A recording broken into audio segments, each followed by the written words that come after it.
Sound Transit has released over 2,500 pages between the two environmental impact statements. This isn't all of it. This is one volume of the draft, and then this was the final. And I don't have a page count for this, but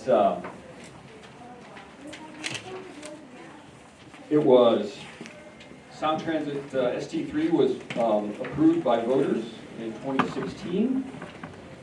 That originally included bus transit improvements and a Ballard to West Seattle light rail line that had to be studied before it could be designed, and then designed before it could be built. Remember? And that's where we're at right now in the design phase. In those plans, they had to they had to make plans to protect the economy and the equity and the environment. But then we learned that the line wasn't from Ballard to West Seattle. It was actually 3 different lines, from my understanding. One from Ballard to South Lake Union, another from South Downtown to Soto, and a third, the one we're talking about today. We're going to try to stick to it today. It's a broad topic. There are a lot of kind of rabbit holes, easy to spin down. We're going to make our best effort in answering the questions that you posted up on the board here today, to just try to focus on what's happening here in West Seattle, because I think that's why we're all here.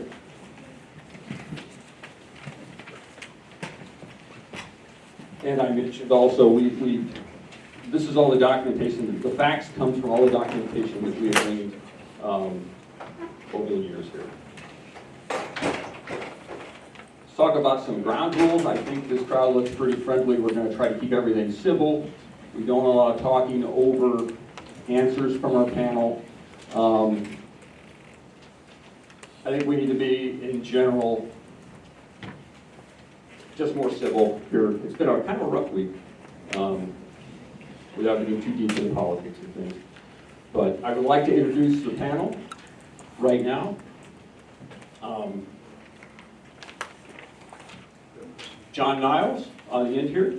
John has lived in Seattle for 40 years. After spending some years in municipal government back east, he is an independent researcher and consultant with 20 years working remotely for the Transportation Institute out of San Jose State University in California. He's worked on carpooling incentives, transit-oriented development, bus rapid transit, park and ride impacts, and incentives for reducing solo driving, and is co-author of a book on automated small vehicle public transit titled The End of Driving, with the 2nd edition coming out this August. That was a lot. Next to him we have Martin Poggle. Martin is an engineer, cyclist, and transit advocate who writes for the Seattle Transit Blog and other publications about rail, bus, and aerial transportation. He grew up with transit in Germany, worked and lived in West Seattle, and is now in South Seattle. Next to him is Martin Westerman. Martin is an advocate for urban green space preservation, low-cost, low-carbon transportation, and for neighborhood organizations. He has been involved with multiple organizations for over 25 years and is a current board member of the Fauntleroy Community Association. And here on the end here next to me is Conrad Chipoletti. Name I think I just... There you go. Oh, good. He's going to moderate the panel, answer the questions that you've put on the boards have been collected. They're going to get organized, and he's going to moderate the panel here. He's a car-free community advocate who lives in West Seattle. Civically and politically engaged, he is quite possibly the top user of Seattle's Find It, Fix It app, and is a big local sports fan. So that's our panel. I think you've all got the agenda. We're going to have... If you have a question out there, maybe a procedural question. Could we just ask if there's anyone here that identifies as being from Sound Transit? Oh. Is there anyone here that identifies as being from Sound Transit? You told them about it, right? We told them. We sent out notifications to the mayor, Gal Constantine, everybody.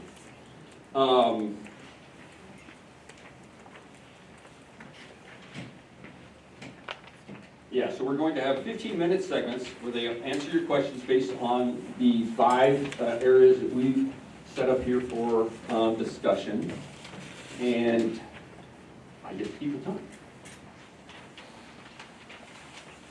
I believe if there's time left after this, we're going to hopefully open it up for any questions that you may have.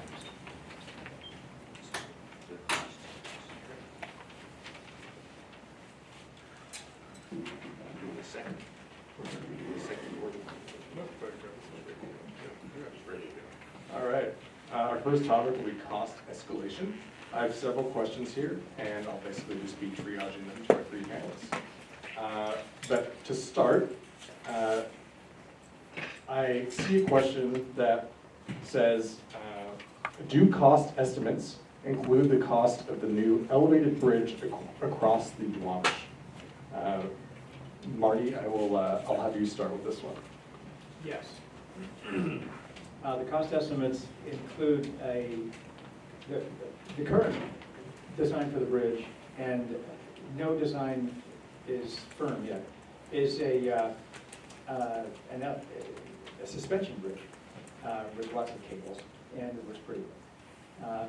At this point, the cost per mile between Soto and West Seattle is going to be about $1.9 billion per mile, which is the second most expensive light rail project in North America, behind New York City at $2.3 billion. So yes, the bridge cost is included. Thank you. John, we'll go to you with this next question. Question about that cost? Oh, yeah. In the early 2000s, we had a monorail project that almost got built. And what finally killed it after 4 votes to approve it was the debt service cost. Is the debt service cost included in the cost estimates? No. And so the people that are loaning the money are laughing all the way to the bank. Yes. Okay, I'll go to John with this next one. What is it? Sorry, what's the debt service cost? Interest. Yeah, exactly. Interest on the loan. Okay, debt services. You know, there's a whole financial plan that takes into account all the building that's coming. And in fact, it's now a concern because there are limits on that. So your Sound Transit is working very hard to try to make sure they can cross that gate. It's a real issue though. We're talking about a lot of money. But this is just the construction cost. So the way Sound Transit works is that all the taxes were put in place at one point, and so Sound Transit keeps collecting the taxes, and ultimately they not only have to pay for the construction, but the operation too, and all the debt services too. And the debt service is another way to say interest on the loans that they take out in order to pay for what they do. And as anybody who's got a mortgage or anybody who's got a car loan knows, there's a cost for the money. There's 2%, 8%, 15% cost for the money. I don't know what Sound Transit is paying exactly now as its debt service, but that's not figured into the actual construction cost. Thank you. And as a point of order, you know, while we we love additional questions, I would prefer to begin with the questions that were submitted via the Post-its. If we have time at the end, I will definitely take more questions from the audience. In any case, John, we'll go back to you with this next question. Given the existence of an emergency announcement by Sound Transit this week, and a no-bid emergency contract followed by later bids for more work, why put more money into projects like West Seattle and Ballard Link extensions when the existing lines are not being kept up? The first answer is I'm not sure. Emergencies get handled. Let me say I'm in a part of a group called Smarter Transit, which has been around for quite a while. It used to be called CETA. And we're saying ST1, Sound Move, remember that, voted 96. It's built, we're riding it, let's keep riding it. Seems to break once in a while.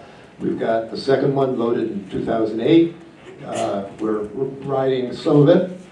The part going down the Federal Way isn't done yet.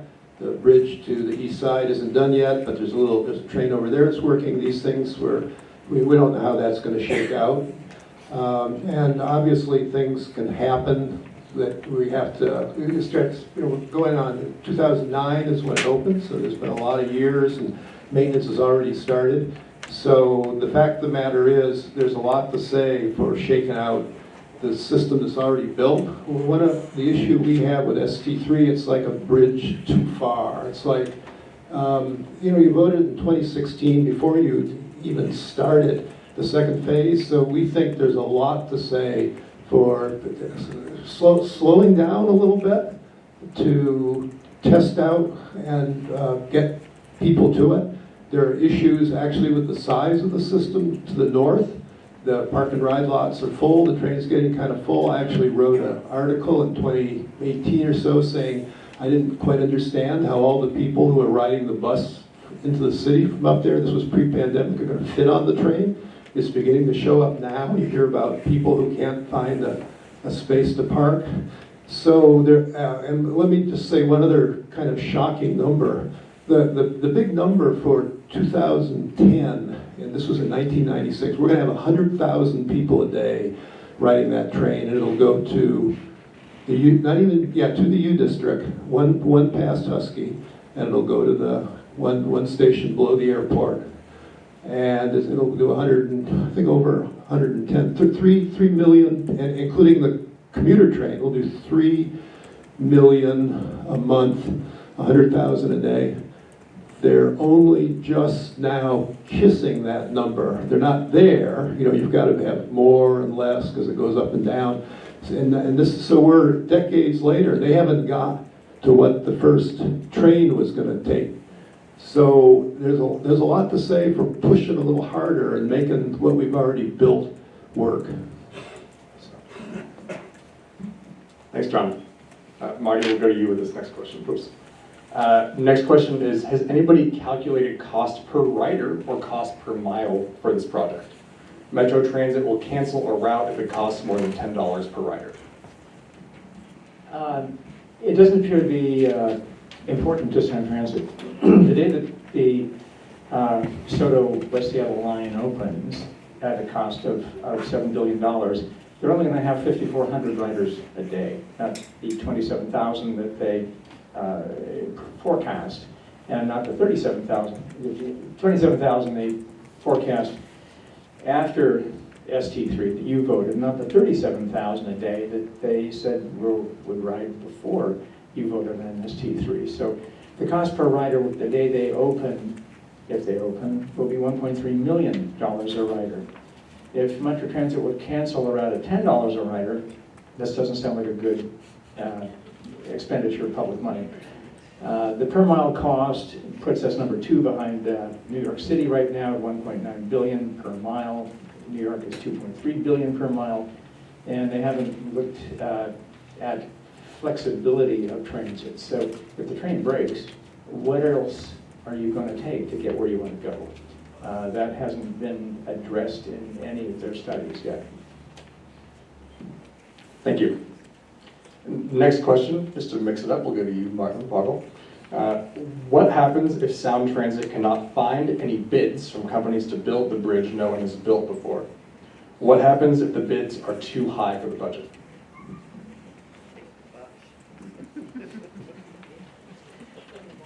I would say, look, it's a bridge. Yeah, it's a big bridge.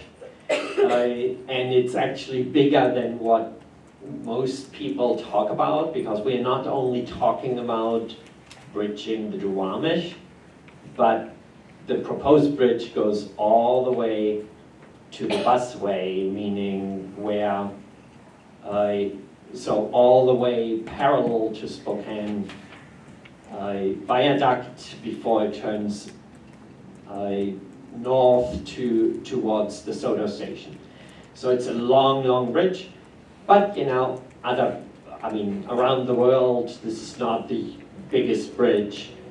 The challenge is more in the soil conditions. This is all infill, very in an earthquake-prone area. But, if they get worst case, I guess you can get to Japan and get the best earthquake experts there and build it. But there is a good chance that cost will escalate. That once you start, we already had this, in the solar station already had to be rebuilt partially because the soil settled. And so the question is, it's not just going to be, okay, somebody will put it up, just like the West Seattle Bridge. Originally, somebody put it up, and then we had to shut it down because it wasn't done properly. And so the public is paying again to upgrade that. And this is very, very complex terrain to build. And so all that, yeah, you can fix with money. But is it worth if we are expecting 5,400 riders? Whereas we have other projects in Seattle waiting in the wings with Ballard and South Lake Union with 57,000 riders. So why are we starting in West Seattle? Does that make sense where we have all these risks involved? Thank you, Mark. John, we'll go back to you with this next question. Put the total estimated cost of ST3, $150 billion, and West Seattle Link Extension, $7 billion, into perspective. Is this a typical investment and when compared to other mass transit projects? We're right at the top. I'm actually claiming that the whole Sound Transit program is the biggest in the world. In fact, I played around a little last night with the new Microsoft Copilot. If you've ever tried that, it's AI, you've heard of AI. It digs into databases, and so I said to them, what are the biggest projects in the world? And they came. I couldn't get them. I got them to agree actually that $150 billion for the whole Sound Transit program was quite large. I mean, I believe that's the biggest in the world. You read Dubai at 20 or 30 billion, and they called out California high-speed rail around 70 billion, I think. But I think it's almost an unimaginably large amount of money. And understand that what Sound Transit is more than anything else is permanent tax. When you talk about they're not going to have enough money for this or that, well, you just wait. I mean, take a little longer, stretch it out. So in the early days, there was a lot. How are we going to get to Northgate by? That was the first vote, by the way, in 1995, was to go all the way to Northgate. Well, we couldn't quite. That failed. So we cut back Northgate. But in 2000, they were talking about, we still want to get to Northgate. Well, Northgate we got to in it was just in the pandemic. Yeah, 2021. So it took longer, it took more money, but you just wait. So Sound Transit is collecting, just in local taxes, never mind the federal money, $6.5 million a day. $6.5 million a day. So that adds up. You just wait and let the numbers build up. The last thing I would say is if you went to Metro and said just pick a small number in billions, let's say $1.5 billion went to Metro. What could you do, Metro, with $1.5 billion? They'd build the best bus system in the planet. Right. I mean, it would be amazing what Metro could do with an extra $1 billion. That's all I can tell you. I mean, there are, globally, China has huge projects, but they have millions and millions of riders. We are talking about 5,400. So it's like, I mean, I love building transit. I think it's a good investment. I don't mind the top dollar amount if we can deliver value to the region that way. And I'm just saying, is West Seattle the right place to do that?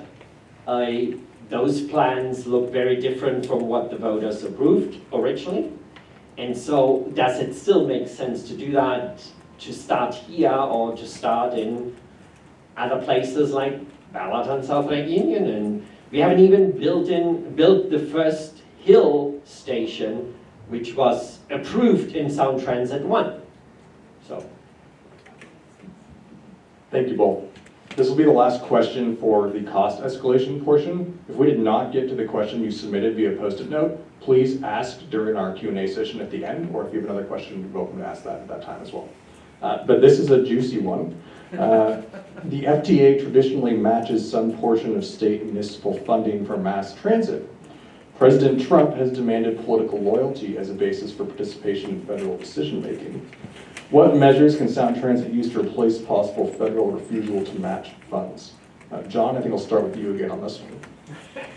If I were Sound Transit, I'd be very worried about our current president.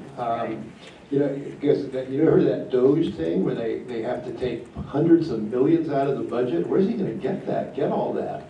And it strikes me that you think things like that you haven't built yet that don't carry, you know, a lot of people, that would be a heck of a target. Someone told me, though, that in the hearings for the new Secretary of Transportation, our senator asked, do you support funding of projects that are already in the pipeline, basically? And he said, yes. Now you have to ask, is this project, for example, in the pipeline? And the answer is, well, not quite. There has to be a record of decision, that means the end of the environmental process. And anybody here can comment on the environmental process, and we've laid out environmental facts here. But for some reason, and I'm not sure why, the record of decision got delayed until after the inauguration. In fact, it's now set for February 28th. Don't quite understand that. I would have gotten it done, but they didn't. And so I think the project, in fact, is vulnerable to saying, well, it's not quite in the pipeline because the environmental record has not been closed. The environmental record is open right now. Anybody who wants to comment on that, and we'll talk about that at the end, can.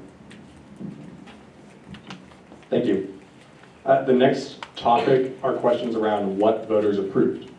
Marty, we'll go to you with this first question. The voters approved the idea of a light rail line to West Seattle without the critical details such as cost, loss of housing, and small businesses. Now that we are told that the cost is billions more than approved, why isn't the public getting the chance to vote again? I think we're in a political space here more than we are in a pragmatic space. So Dow Constantine and Claudia Balducci and Joe McDermott and a wealth of elected leaders have staked their reputations on getting the West Hill project done, regardless of the drawbacks. So we're looking at generally they say the voters have spoken. Well, what the voters spoke about was better transit. How do we get better transit? And the first thing on the list was better bus transit. The second thing on the list was, let's look at light rail. Looking at light rail means not just lines on a map, which is what the West Hill Transportation Coalition found in 2017 when they did the first public outreach for Sound Transit here in West Seattle. And what they saw was just a line on the map. And one way they asked, what is this? Kind of like Trump drawing with a Sharpie on a weather map. Sound Transit said, that's our 1% thinking. Now, we said, well, in 2016, we voted for light rail, so why don't you have anything? And what Sound Transit replied to us was, we have to study it first. We didn't tell the public we have to study it first. We can't do it unless we study it. We have to assess it. We have to approve it. So those steps weren't included in any messaging that Sound Transit said they gave the voters before they voted for the idea of light rail. So the shiny object looked really good, but in order to build the shiny object, you actually need to find out how much it costs, where it's going to go, what impact it's going to have. And none of that had ever been done. Does that answer your question? Yes. Thank you. John, we'll go to you with this next one, and Martin would love to hear you weigh in as well. How is the ST3 project of the present different than what I voted for in 2016?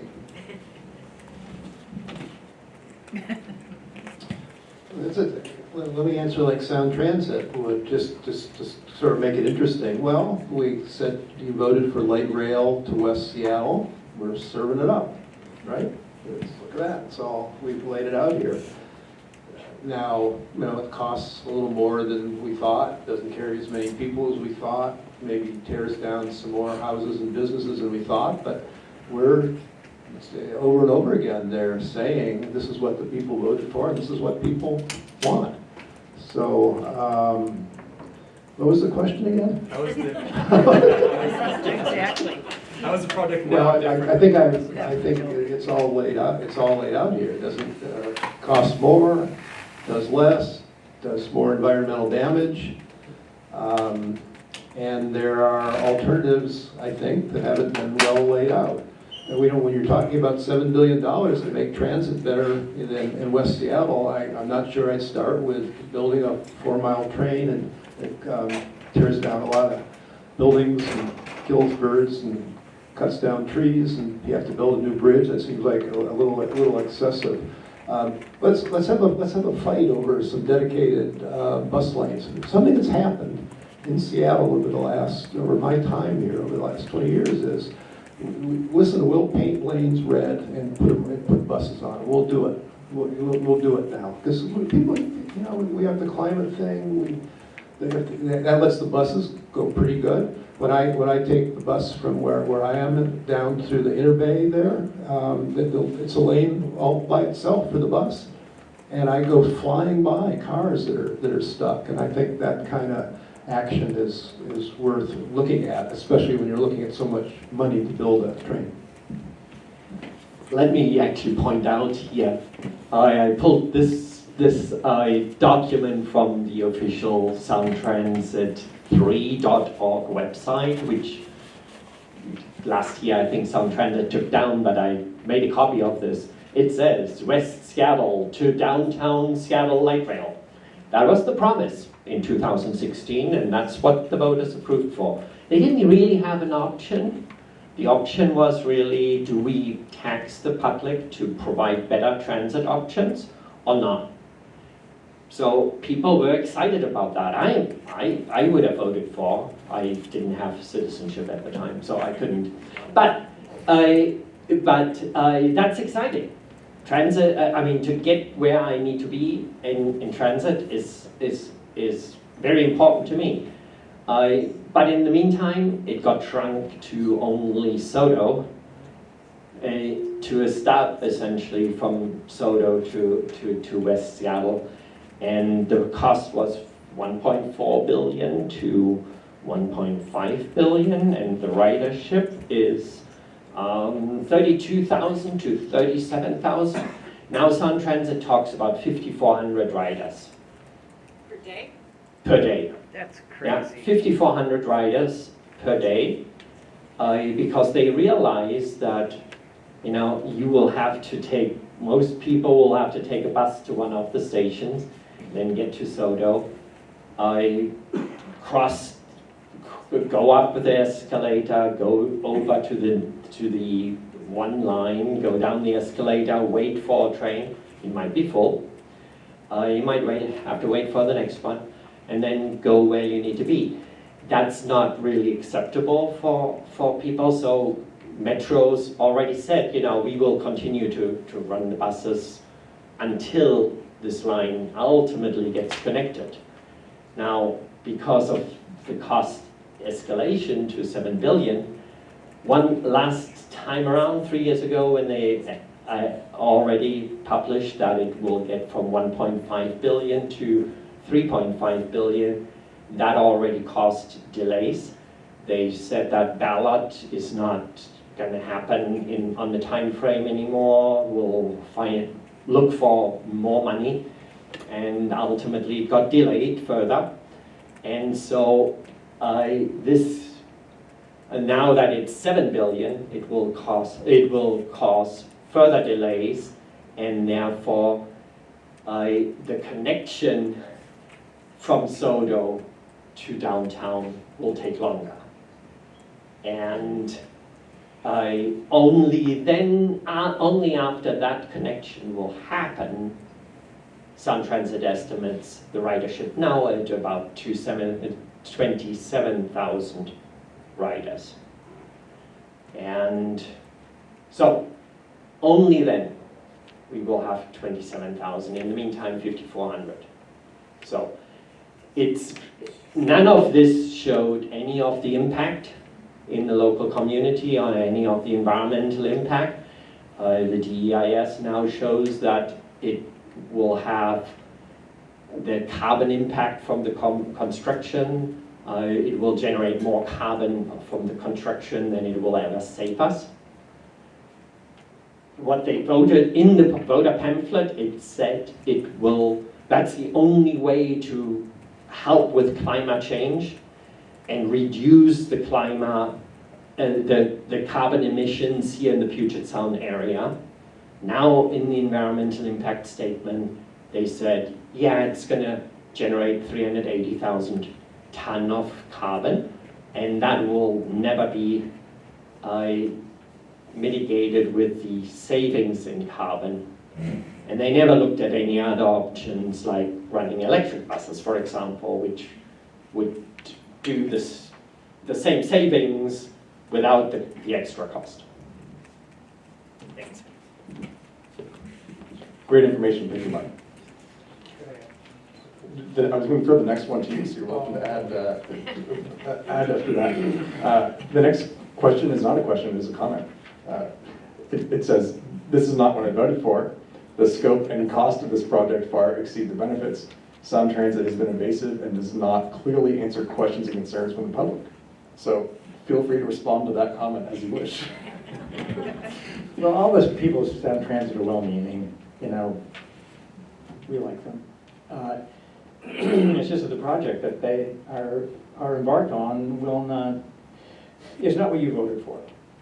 And part of what Martin was saying is the connection between Soto and downtown will not happen until the Ballard section is built. Because that is the through line down to the big station, that's the transfer station in downtown that goes down to Soto. So basically, until Ballard is built, you're not going to get to downtown on light rail. And you voted for light rail downtown. So this really isn't what you voted for, not in terms of the ridership, not in terms of the cost, not in terms of the delivery, not in terms of the date. This was supposed to happen by 2030. And all I have to say is, gosh, how about that? Fair enough. Next question, I'm not sure how we'll respond to this, but it is juicy, so I will ask it. Why do some Sound Transit board members and City of Seattle council members block emails sent to them with the subject line, West Seattle Light Rail? So if any of you would like to take Okay. It's political now. It's not functional, it's not pragmatic, it's political. So their reputation at stake, elected officials' reputations at stake, to deliver on what they think should be delivered in their excuse often. And we have written to them numerous times to say, stop using the excuse, this is what the voters have approved, because it isn't. Oh, I have to say, blocking emails. I always wonder if something like this is going to make news. Well, there's your headline. That's why I called it juicy. I guess we have one juicy one for each section here. Last question is, again, a comment. And John, this sounds like something you wrote. I know you didn't, but I'll throw this one to you because of that. Any project approved in concept in 2016 is way out of date. The world has changed. Feel free to respond to that question as you wish, John. Well, that's really true. It's really really awesome what's happening. If you ever get to San Francisco or Phoenix or Los Angeles, take a ride in one of those automated, I call them robo-taxis. I'm trying to get the transit agencies to include that idea of small vehicles that don't need drivers, depending if the environment is calm. They seem to work pretty well in San Francisco. I've ridden them in Phoenix. They drive very cautiously. The key thing is, if it's just Uber, like one person, and it costs about 10% less than Uber. I mean, you're going to fill the streets with too many cars, so that's not such a good deal. We have to have the transit agencies embrace this for all the places where the trains and the buses don't go. I mean, you want buses and trains where a lot of people ride them, the big origins, big destinations downtown. But as you get further and further out, you've got to do things that cost less. Vans driven by people with living wage jobs. It's only carrying, I run to one that by feeding a BART station can 4 or 5 people an hour. That's fine, but it's going to work better if we can let the jobs be the management of these systems and helping the people who need help getting on. We need the ADA staff. There are a lot of important jobs the transit's going to do. But we have to really think through the overtime technology, how to keep people moving, and I think starting with what is it now, a $7 billion train, 4 miles long, in the middle of the city when they're already the rapid ride C. I've got a lot of ways you could improve that. I think you've got to think through how to spend your money. Thank you. I think Very quickly, I just want to say, you can ride on a train like that if you're at the airport. Go to the south terminal or the north terminal.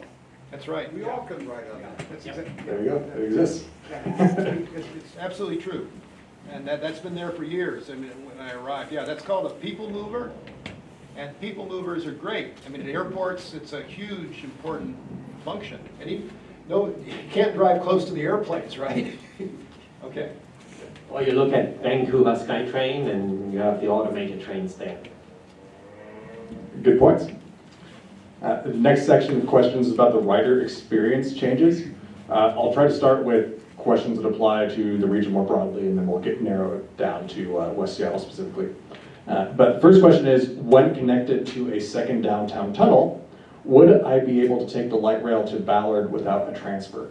Martin Poggle, we'll go to you. No, not what is proposed short term, neither in the long term, because what is proposed right now is only to Sodo, where you need to switch tracks, meaning go up escalator, go down escalator, wait for the next train, and then you can go downtown, but the downtown will continue to UW and Everett. So if you want to go to Ballard, you would have to either switch trains again at the CID or at Westlake. Thank you. Next question mentions the Alaskan Way Viaduct. I assume it's referring to the tunnel which replaced the viaduct, so I'm going to ask the question under that assumption. But has Sound Transit looked at connecting the tunnel which replaced the Alaska Way Viaduct with the Sodo busway? John, we'll go to you with this question. I actually don't know the answer to that. I just got here, by the way, in my electric car through that tunnel. It's really rather fantastic. But the entrances, they got rid of you all know that they got rid of those from the viaduct. You could get off right into downtown, and those entrances are now at both ends. Not sure how that would work, but I haven't heard any discussion of putting buses. The tunnel is a downtown bypass, plain and simple. It's not about access. Pretty good to access either end, but not the middle. Okay. There is the busway is between the Spokane Viaduct and CID. So what has been discussed is that once you get to the CID, you would have to take a kind of a left-right jog onto the busway on 4th through downtown. What and CID? Chinatown.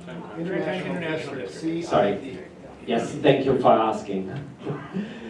So it goes essentially, the busway goes from the Spokane Viaduct as a dedicated route to Chinatown, kind of by the stadium. And at the stadium, it could jog left and right onto 4th Avenue. And that's what some of the buses from South Seattle currently do. Now, that could be a little bit improved to make it faster, but the other thing is that the West Seattle buses, Metro had looked at, instead of running the buses on Highway 99, and then it has to get off Highway 99 and onto the 4th Avenue busway to use the busway. Trouble is, right, they looked at building an off-ramp from the Spokane Viaduct. When you actually look at Spokane Viaduct, it already has red paint, a dedicated bus lane, or almost to the busway, but there is no off-ramp.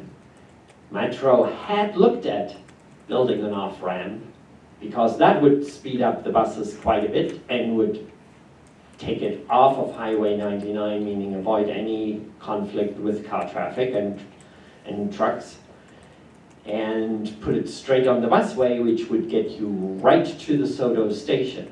So rather than building a light rail stub, you could just extend the existing buses, build an off-ramp at the Spokane Viaduct, get on the busway, and people who want to go to SeaTac, for example, or go to Rainier Valley could transfer at Soto, just like that stub will do. It's just that you avoid one transfer at that point. You don't have to wait for 10 minutes maybe for light rail in between. So that bus could take you there, and it could continue to downtown. So if you want to go to Bellevue, for example, you could transfer at Chinatown Station and hop on the Bellevue light rail station, right? Bellevue line right there. Thank you. The next two questions are similar. I'm going to throw this to you, Marty. I'm going to combine them for the sake of time, since they have similar topics. The first is, given that existing bus stops in West Seattle closed prior to COVID and have not reopened, how is this feasible? The second question is, right now, thousands of West Seattle residents have zero bus service and thousands more with only marginalized service. Will Metro commit to 18-hour, 7-day-a-week service to the entire peninsula? And if so, what would the associated costs be? Wow. Good luck. Yeah. Well, let's see, I'll start from the end and try to work backwards. Metro Transit has told us, I spent 10 years on the West Seattle Transportation Coalition Board as co-chair, and they repeatedly told us that, well, toward the end here, that they weren't going to improve transit, they weren't going to improve transit on the peninsula until light rail was built. So we have to look forward to no improvement in transit in our foreseeable future. In terms of cost, the only metric that they gave us was that they'll cancel the route if it costs more than $10 a rider. So apparently this costs more than $10 a rider. They have canceled 37, I believe, so you can't get from Alki you can't get from say Lowland Beach to Alki anymore. You can't get around. On the weekend, you can't get a bus at the Seacrest water taxi stop to anywhere. Basically, you have to walk a mile up to see if you can grab a Sea Liner 128 on the Spokane Street Bridge. Or if you're in shape, get a Lime bike and pull out your phone and figure out how to do that. So cost-wise, $10 a rider, and they're not. they're not transparent about how that works. It's a very complex, as John knows, a very complex calculation to figure out how many cents per rider, how many dollars per rider a route generates or has to generate. And again, Metro's told us that they're not going to approve anything until the light rail's built. Did that answer your question? Let me actually clarify one thing. Metro did clarify that further by saying, okay, and as long as this is a stub, the light rail is a stub from West Seattle to Sodo. Metro is not going to ask any existing bus riders to switch to light rail and wait again at Sodo. So they will continue to run the buses, which however also means that none of the reallocation of bus hours will happen until the line gets continued to downtown. And as I said, that's decades away. And therefore, we are not going to see any improvement by Metro in West Seattle of adding more buses and adding more lines, which if we would take the $7 billion or even only a fraction of that and apply it to West Seattle, we could do that today. We wouldn't have to wait for that to happen. So we haven't even re-established all the lines we cut during for COVID. And so now we are told that all the focus is to wait until the light rail goes all the way downtown, which is decades and decades away. Is that going to improve transit in West Seattle? I do not think so. There's the question about the thousands of people who don't have any bus service at all. Those areas are called transit deserts. And, excuse me, Metro has deployed Metro Flex vans to pick people up, but all the Metro Flex drivers I've talked with so far say that basically they pick up kids from school. So all day long they don't pick up many riders at all, and there aren't that many Flex vans on the street anyway. There's also, what's the on-demand, there's an on-demand Metro Flex. but the other one, you have to call 24 hours ahead. Access? The access, right, right. So if you want a bus, to take a bus now, you have to call 24 hours ahead. So you'll have to wait till tomorrow.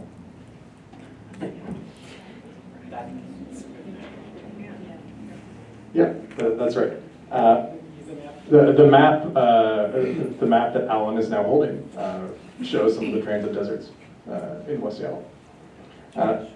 I will be combining the next two questions as well because one of them is more of a comment, and they both have to do with the Alaska Junction neighborhood in which we are currently seated. The first has to do with risks to Jefferson Square. The person says, I used to go to Supercuts, now I have to go to Northgate or Renton, and I don't drive. One of the Bartels there is one of the last. I appreciate the old living blooming cherry trees near Jefferson Square. And the next one is, what roads will the thousands of cars go through when Alaska Street is closed to through traffic? Oregon and Edmonds are already too busy.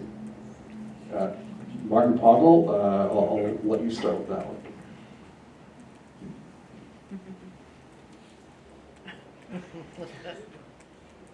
Yes, traffic is going to increase. So, so Oregon and Alaska is already clogged up, and the question is, what can we do to unclog them, or to provide alternatives for people to get to work or wherever they need to be, drop off their kids at daycare or whatever. Now, waiting for a shiny, oh, Battery. Water. So waiting for a shiny new object which the politicians can cut some ribbon, is not gonna address that. As I said, ultimately, what would address that is more bus services, so that more people have more alternatives to get to the places they get to. 2 or 3 stations of a light rail in West Seattle are not going to reduce the traffic within West Seattle. And so if you are interested in what that might look like, I did with my fellow people from the Seattle Transit Block, I wrote an article what bus services in West Seattle might look like if we would have additional funds to make that happen. But that could happen anytime, whereas now we are told that the short line West Seattle to Soto line will happen in 2032, but that bus services will not change until many decades later, and that's going to be, and in the meantime we will have more and more traffic in West Seattle. If you take a look at the FEIS, the Final Environmental Impact Statement, in there it says that if we build West Seattle light rail, traffic will decrease by 0.02%, which won't be noticeable. So this has been sold on reduction of traffic congestion, which will not happen, reduction of carbon, which will not happen, direct service to downtown, which will not happen. All these things that you voted for don't happen. And so I invite you all to keep your senses of humor, because at this point I'm just laughing about the whole thing. I go, well, what? What about that? How about that? The last question we have time for, and this section kind of dovetails on that, and John, I'll throw this to you. But with the increased issues and shutdowns of the existing light rail lines, how is this feasible? Well, that's the whole point. I mean, well, first of all, the construction part of Sound Transit is different than the operations part. But of course, it's all coming out of this, the $6.5 million a day in taxes, and it really comes down to a focus.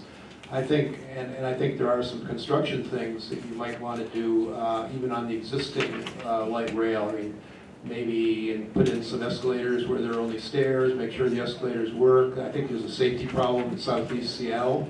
The EIS predicted it would kill 12 people in a decade. It kind of does. I think you're waiting for a bad accident down there. They've got more work to do. I think there are a lot of ways to spend money, and of course making the trains work well.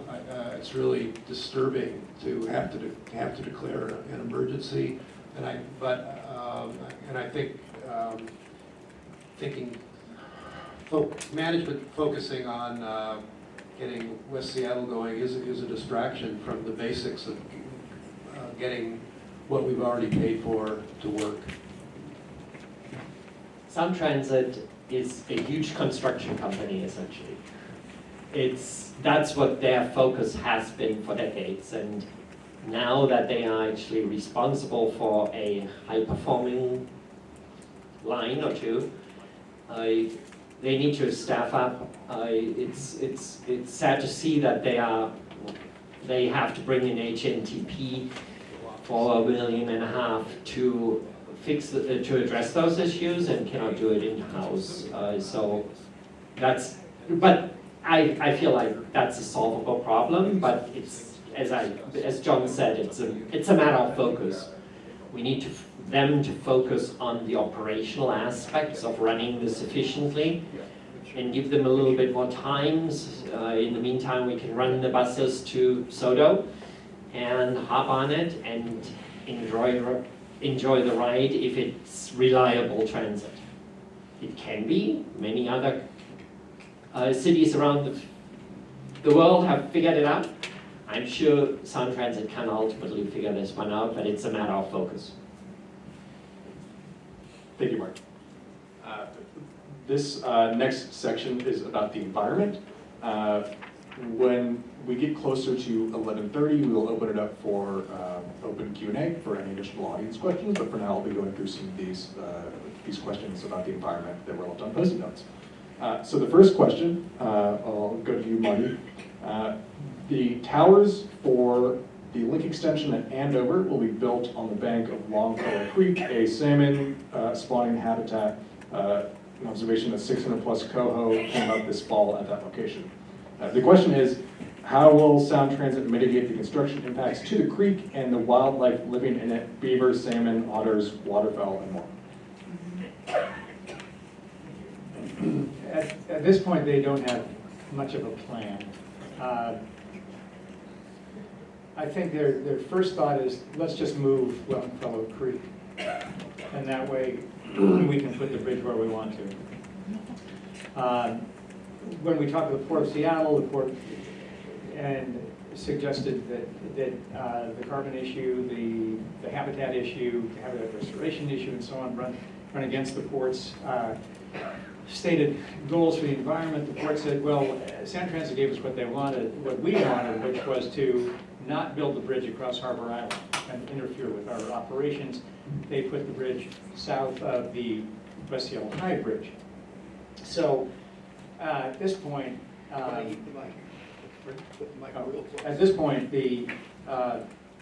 there is no plan that Sound Transit's got that will mitigate the damage that they plan to do. In fact, in the FEIS, they state that they will cause irreparable damage to ecosystems. Thank you. The next question, I will throw to you, John, and Martin, if you'd like to chime in as well, please do. How does this project square with environmental goals set by the state and county?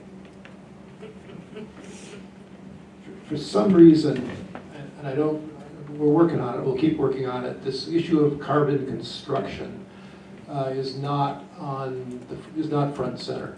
They're very big, what authorities are very big on are two things. One is people who keep their gasoline-powered car parked and ride the train instead. That's obviously better for the environment. They're also very big on reshaping the neighborhoods around train stations. There's no parking there. They try to make them as car-free as possible. So it is said that there are, and I think it's true to some degree, that there are benefits just having a busy light rail station and lots of walk-up stuff nearby and making the area car-free. It's called creating walkable urbanism. And I don't know, I think we've got quite a bit of walkable urbanism right now here. I mean, you've got to think about that. Will it really get better with a busy train station and no parking? There's math. I've done some math that shows you're not going to get as much out of that as you think, but that's the theory. But let's talk about what nobody wants to talk about, which is construction carbon, or you might call it embedded carbon. I have the Puget Sound Regional Council on record. We're just not going to consider that. The way the EIS handles it is they basically say we'll just amortize the construction carbon over 50 years. That's their latest thing, five decades, which is all beyond my lifetime, maybe a lot of lifetimes here. And they don't seem to take into account that if we don't get cars carbon free, we're screwed. So and Trump can't stop electric cars. I mean, it's a thing that's happening now. So ground mobility is going to get more carbon free as time goes on, or we're really in trouble. But when you generate a lot of carbon, it's forever. It's not like air pollution. In fact, calling it carbon pollution is misguided. You generate a lot of carbon, building things, tearing things down, the diesel, et cetera, and they talk about it. In fact, the building of a light rail, especially one that doesn't carry very many people, is an environmental disaster.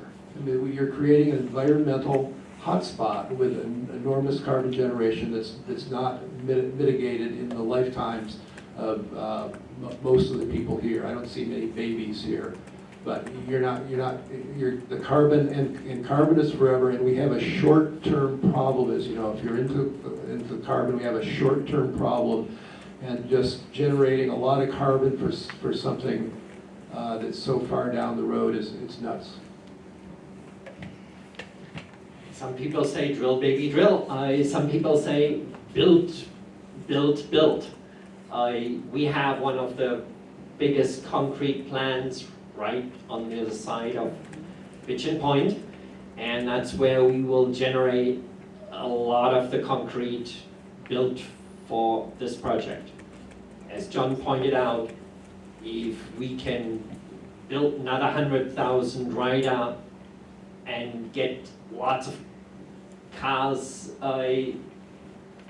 replaced by those by a train, then the infrastructure, the construction is very little. Within a few years, you make up by you mitigate essentially the construction impact by reducing carbon otherwise. If the ridership is okay, makes sense. So yeah, if you build for 100,000 riders, makes a lot of sense. If you're building for 5,400 riders, then that doesn't make sense. Then an electric bus, for example, can do just as well. And we have many of those. Seattle has been a big advocate of trolley buses for decades. And those are all carbon-free with our hydropower in the state. So we have alternatives. We don't have to go that one route of light rail. And when you look at our state legislation, when you look at the rules, the RCW about transit, it usually requires that you do a no build and a low impact build, and before you engage with a huge project like what we are talking about here. Sound Transit didn't do the middle step, so didn't look at, can we accomplish some of the goals we have with adjustment of what we already are doing, and would that make more sense? And I would have liked to see that, because I feel like we are throwing out the bathtub with this project. The EIS is very specific about it. It does do the calculation for you. You just need to look it up. It says that it will never mitigate, during the lifetime of the project, will never mitigate the construction generated carbon. And the Duwamish Valley has already huge environmental impact. The city is spending a lot of money to mitigate that. The federal government is stepping in to help clean up the mess in the Duwamish, and we are paying Sound Transit with our tax dollars to make more of a mess. The city is paying the Duwamish Valley to plant more trees, and we are paying Sound Transit to take down the trees on Pigeon Point. At the same time, it just doesn't make a lot of sense to me. Again, it would be one thing if we would expect 100,000 riders a day to do that, but not with 5,400. Thank you. For the sake of time, and so we can get to open Q&A after the next section on alternatives, I'll be asking one more question about the environment. In part, that is because most of the other questions dovetail with some of the things that have already been asked or answered, particularly about how Sound Transit claims to be green, impacts to Longfellow Creek, impacts to trees, questions about embodied carbon, and emissions from construction. So the last question I'll ask for this environmental section, I'll go to you, Marty. Washington State has the Climate Commitment Act. Why does the Climate Commitment Act let Sound Transit generate about 400,000 tons of carbon a year and not mitigate any of it? Well, that's where you have to keep your sense of humor. I have no idea. Under the Climate Commitment Act, a large quantity generator of carbon is 25,000 tons a year.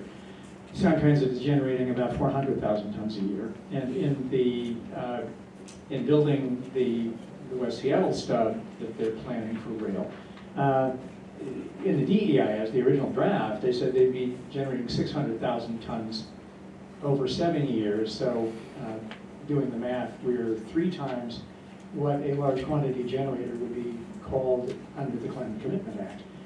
So again, I have to revert to the political and imagine that it's just not politically savvy for anybody to call them on. On the other hand, I think it boils down to John's statement about the difference between operational carbon and embedded carbon. So the construction-related carbon is not taken into consideration on the Climate Commitment Act. They only look at operational carbon. And unfortunately, that's how I think that's how the act is written. And it's just disingenuous that we are not, that Sound Transit is marketing themselves as the most green transit authority in the nation. But they are shying away from their own EIS, which says we'll never mitigate the carbon we are generating during the construction. when I look at the periodic table, I only see one C for carbon. So whether it's generated by operations or whether it's generated by construction or whether it's embedded, it's still carbon. The second thing is that they sometimes have never calculated the carbon absorption of the landscape, all the trees, all the greenery that they're eliminating. So that calculation is missing from their mitigation. So the tons of carbon that they are generating is not accurate from the standpoint of they have eliminated carbon sink, massive amount of carbon sink. So far, about 140 acres of forest to build the north-south and east-west lines. And they want to eliminate for Ballard to West Seattle a minimum of 6 more acres of trees. And nature, when there's a natural disaster, replaces mature trees with saplings and seedlings. And that's pretty much what Sound Transit is doing. They're imitating a natural disaster. The next section of questions is about alternatives. After this section, I'll throw it to the audience for open Q&A. If I did not have your question about the environment or any other topic appropriately answered by combining the questions, please ask during that portion so we can make sure your questions get answered. I'm going to combine 2 questions to begin this section because they dovetail with each other. The first is, what do we do when the West Seattle Bridge shuts down again? And the second piece is, how does the need to rebuild the West Seattle Bridge, or how has that been factored in, cost, disruption, et cetera? This person observes we need more buses, water taxi, et cetera. Martin or John, feel free to start with.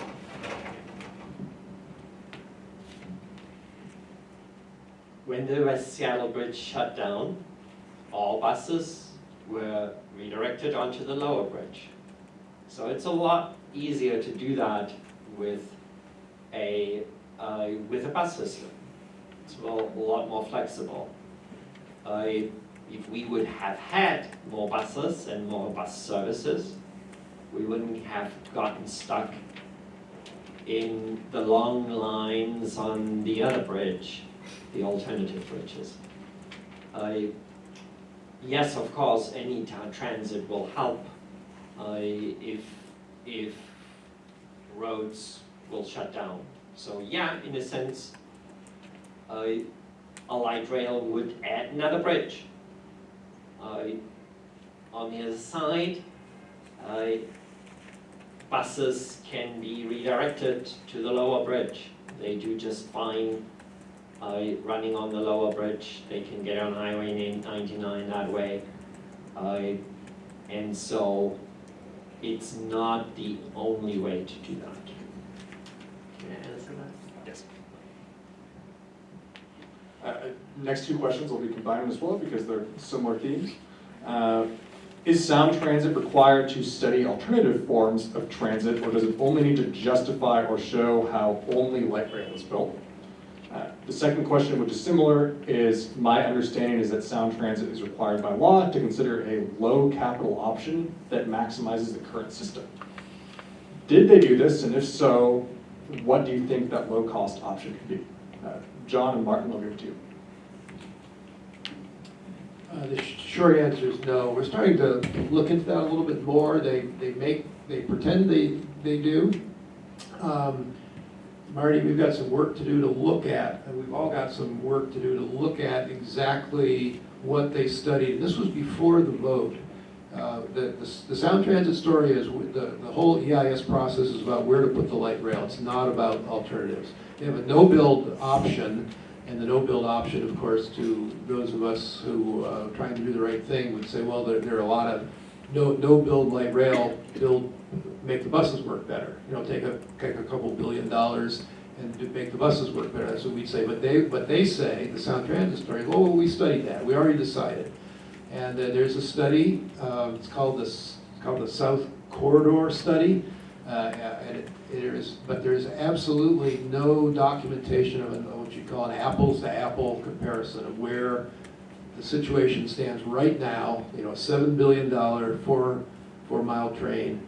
What could you do with, to pick a number, $1 billion or $2 billion, and make the buses work better? They absolutely are not doing that. We'll point it out. You might point it out in comments on the environmental record, but their story is that ship has sailed. It sailed in 2014 and 2015. We decided then that light rail is best, and stop bothering us talking about improving the buses. I sort of gave you the sound transit line. We don't agree. Those of us who are trying to make things better for West Seattle and the region. Sound transit refers back to a study on transit modes. They hired an outside agency to do a study in 2014. Now, a lot of things have changed in the meantime in the transit industry. A lot of other transit agencies have also built transit.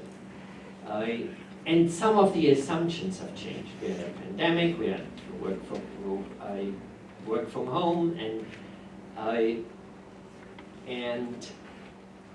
the assumption at the time was that light rail is the selection went that way of saying, okay, we have a tunnel, we need to reuse the existing bus tunnel, so we cannot do a real subway system because we would have to redo the height of the platform. Thank you. The platform height is built for buses. It can be reused for light rail, but proper subways need a higher platform. So that got kicked out. Lots of other, they looked at automated trains at the time. That cannot be done because we are running everything on We want to run through Rainier Valley on the road, so we cannot automate anything. We have to have a driver because they need to watch out for cars. Now we are actually building elevated ways, which throw out all those assumptions. None of them apply anymore. What Sound Transit has now proposed to build towards Ballard and West Seattle is a very, very different system from what they had studied in 2014. And it's sad to see that we are still, Sound Transit is trying to reuse the same decisions and the same technology, even though the other transit agencies around the world are now using far more modern systems for their subways. For example, you have walk-through trains, you have automated trains. None of that, Vancouver actually had that when they studied it in 2014, but because of these restrictions they put on the selection, the decision was to go with light rail. And for newer lines, that just doesn't make sense anymore. Thank you. The last two comments here are from folks who support buses as an option and someone who supports monorail as an option as well. But to make the best use of our time, we'll be throwing it to John in just a moment. If you could speak to how folks can comment for the environmental impact statement as part of the record of decision. After you explain that and how folks can participate, we'll open it up to audience Q&A. Let me ask first, Marilyn, do you have the addresses in your website where to send? I don't have them right handy here. We're not passing them out. Are the addresses available? Where are they on the? Oh, they're on a handout. Okay. Okay. Everybody, look at that. Listen, if you want to participate in the decision making for this system, you can. There are 30 more days. It's on the back. Okay. I didn't look on the back. I stupid. Look on the back. Anyway, look at that address. What is it? Does it include the secretary? There's an address in Washington D.C. You can do all this on. You can do all this with email. Yes. So you go right to. There's a new secretary of transportation. They have a whole process. He'll say, okay, we've got some input from Seattle. I'm going to send it on to FTA, which is a region 10 it is. They'll get it. But you've also sent it to them. And I think we have a Sound Transit there, just to be polite to Sound Transit. We're going to let them know because they need to know. Anything you want to say about the environment, anything you've learned today, anything you've read, anything you're thinking, they have to react. It's the law. So what we're doing is making the record of decision coming out at the end of February or later a more juicy document, if you want, with a lot more opinion and a lot of facts. I mean, to the degree that you can look at facts and talk about how it impacts you and your family and your mobility and the fact that that we're collecting between around $1,800 a day per family if you divide up that $6.5 billion a day per year. I'm just saying there's a lot of your money is being spent on this. So it's democracy. Let's fill up the record of decision with what you think. Say in your email, this is a comment. I'm reacting to the need for input into the record of the decision. Just say that, and that will guarantee that someone will read it and they'll comment on it. And what we're doing is, I think, setting up for maybe some public interest legal types to do something if this keeps going the way it's going. Thank you, John. In a moment, I'll be handing the mic over to Alan, who will be going around the room to allow folks to ask questions of our panel here. So please prepare your questions. We have some time left, and Alan will take it from here. Thank you, everybody, for attending our panel, and hopefully we get some good questions from the audience. I have a limited radius here. wanted to ask about something in the environmental disaster. Carbon absorbing trees. Trees, I don't know how many people realize this, absorb the most carbon while they're growing and while they're young. And fully mature trees are more of a carbon storage. So my question is, have they mentioned anything about what's going to happen with the trees, the fully mature trees especially, that get cut down from these areas in Pigeon Point? Are they going to be burned, thrown away? Are they going to be turned into something like biochar, which is a carbon dioxide removal method? Or do they just not say anything about it, except the trees will be gone? They say nothing about it.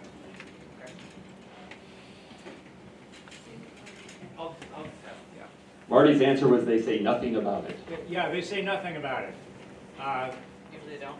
They'll probably be slashed and dumped with, they might be hauled up to Cedar Grove for processing into Lumber? compost. But on the other hand, they might just be dumped, oh, sorry. Thanks. They might just be dumped, hauled over to the transfer station and dumped as green waste. Why don't you have people step forward? Yeah, people Step come to forward. me. It might be better. I think we're taking movies too, so just step forward. Alan, maybe step aside.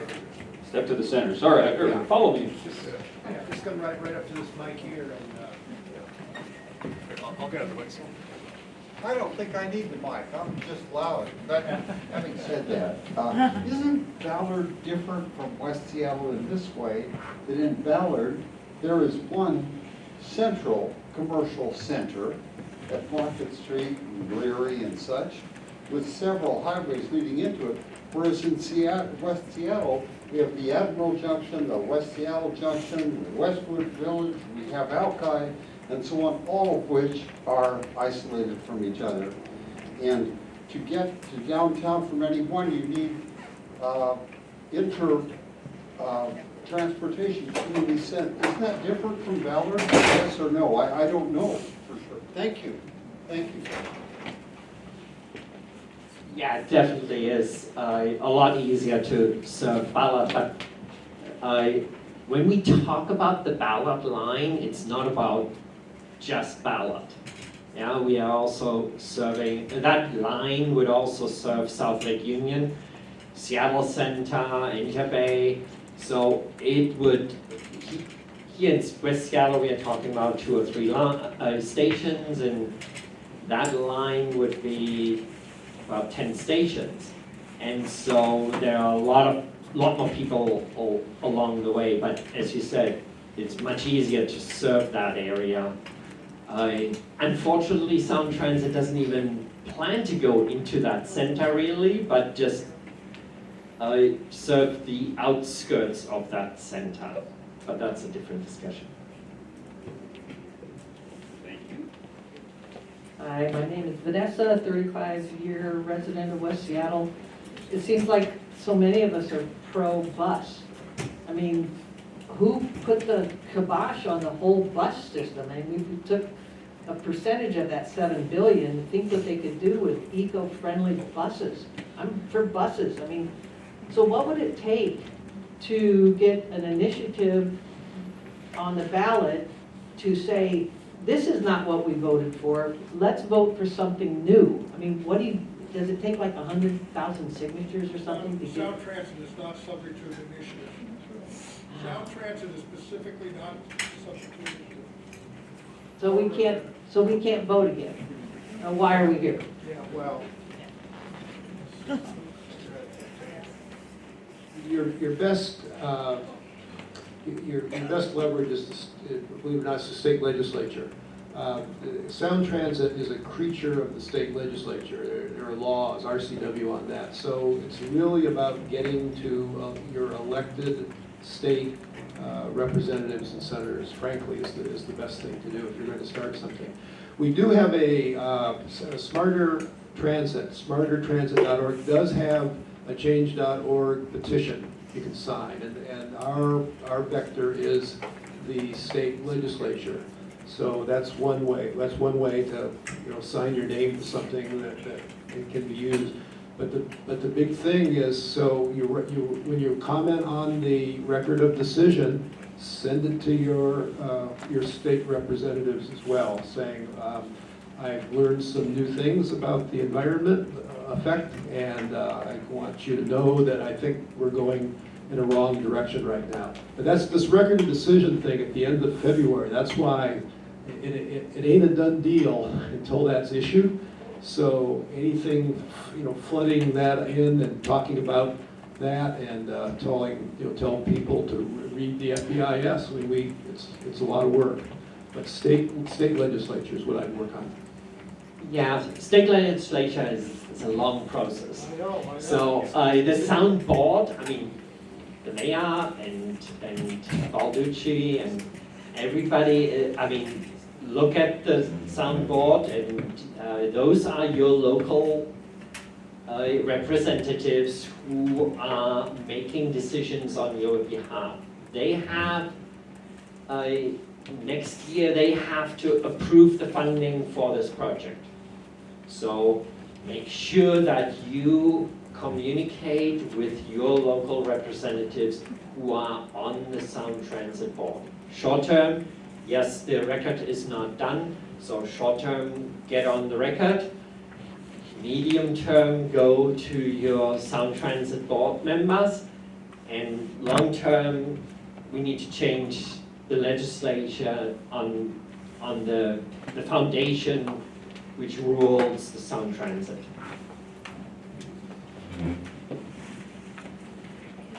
Why do we not have legal representation? What is the strategy moving forward? I've been in meetings with everybody, and it's great informational, but it's at a point where we need to be more aggressive. Right now, we're not being proactive, we're being reactive. So what is smarter transit? What is the strategy moving forward from this point on? We can't be waiting for February for a vote as to whether or not, a couple of months ago, I submitted your video to the governor and wanted to set up a meeting. I was turned down. They wouldn't see me. So what's the strategy moving forward? We can do meetings like this all the time. That's fine. But what is it going forward? I'm going to let some people here talk about that. What is the strategy? Yeah, I have to. It's the problem. Listen, it's the problem. I've worked on this for 20 years. It's very difficult. But it's democracy, and people love trains, and there's a lot of momentum. This project, but this is a start. Elections are always a good thing. There's going to be, I think the county executive is up this year, for example, right? You got some people running for county executive. Some of them are quite closely associated with Sound Transit, some are not. So learn about, I think, working for the different county executive may be a way to go. Who's running for county executive here? Claudia Balducci, right? Balducci, John Wilson, and Goodbye. So, John, I think John Wilson, for example, would be open to discussion. So, check him out. That's a possibility. But all of them need to understand that there are people in the target zone for the next project, the first of the ST3 light rail projects. It's ready to go, isn't it? And so and in terms of legal representation, there's a very difficult fact we have. Sound Transit.